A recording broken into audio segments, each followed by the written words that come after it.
I decided well, it's not so much I decided, it just sort of became that way. We're going to get away from focusing on film and go for more aspects of pop culture, and that's where we wound up with the Underground Comics issue. And again, a lot of these issues are just driven by who do I want to talk to, who do I want to harass online. The Underground Comics issue was a big deal, especially for me, because everything I wanted at this point I got. And it has two covers, which is, a play on the Marvel world back in the 80s and 90s when they would put out multiple covers and multiple bags and boards and aluminum foil and everything. So I thought it would be nifty, mostly because I wanted to have a Mark Baudet cover, and I wanted to have a Will Eisner cover. I wanted to do that, and I was bound and determined. Harvey Kurtzman was kind enough to donate this piece to me. This is Will Eisner's original cover for Snarf, and I saw no reason to get rid of the Snarf logo. He gave it to me flat, and he gave it to me like this, and I thought, let's just use that original cover. For the other issue, this was Mark Baudet. Mark Baudet is the son of the great underground comic cartoonist Von Baudet, amazing artist, really, really kind, strange man. And Mark was really, really generous to offer me not only a number of issues, but he got me in touch with his uncle Vincent, who did this gorgeous painting. I've always wanted to have this somewhere, and I was lucky enough to get this to print in color. It's just amazing. This is definitely when I started to go, Ryan, I need your help with the layout, because yes, I'm an editor, but I never claimed to be a layouter. So this is where I turned and said, the magazine is making me enough money, I can hire an actual layout artist, an actual art editor, and we can get on from there. So this issue, we have yet another eulogy, this one for Stan Lee. We have a deep dive on Underground Comics that I went into to justify the whole darn thing. A lot of these places gave me permission.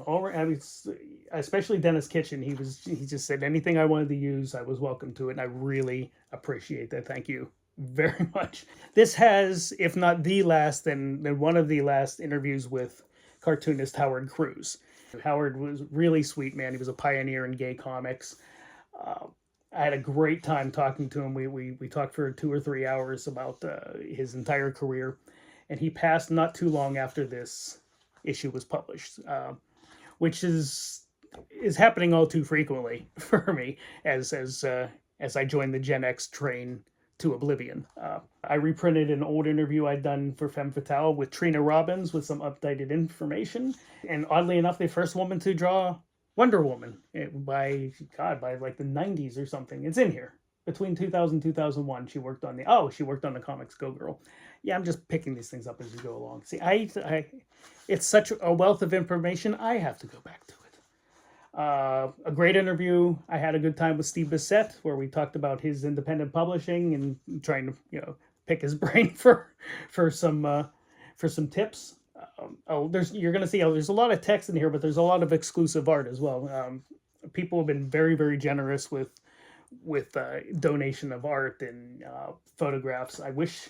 This is a great photo. I wish it reproduced a little better. Amazon starts to get better over the years, but it's still at the beginning. It still has a really gray hue to it.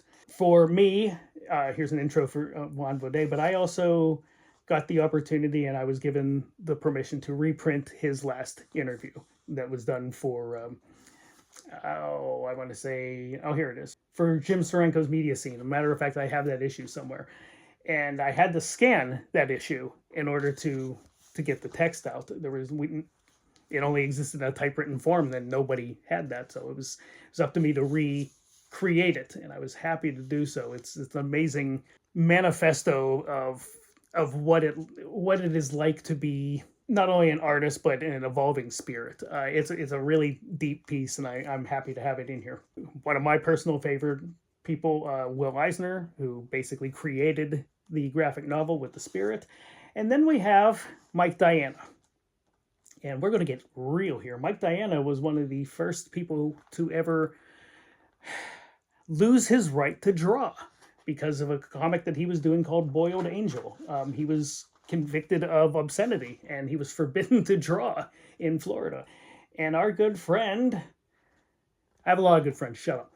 My good friend Frank Henenlotter and I sat down and we talked about the documentary that he did about Mike. He and Mike became friends over the years, and he put together a documentary about this this absolute catastrophe of First Amendment rights. It's a great documentary and it's a good interview, and I was lucky enough to have Frank sit down and talk about it. So here's something. And finally, the issues go.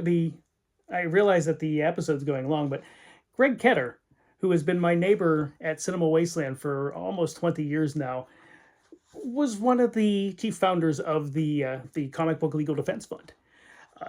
Greg is an important name in comic history. He runs Dreamhaven Books up in Minnesota. He was for the longest time Neil Gaiman's mail drop. That's how I know the name. When I was working for CFQ, I used to send things to Neil Gaiman all the time. We're not going to talk about Neil right now because we're still talking about Underground Comix.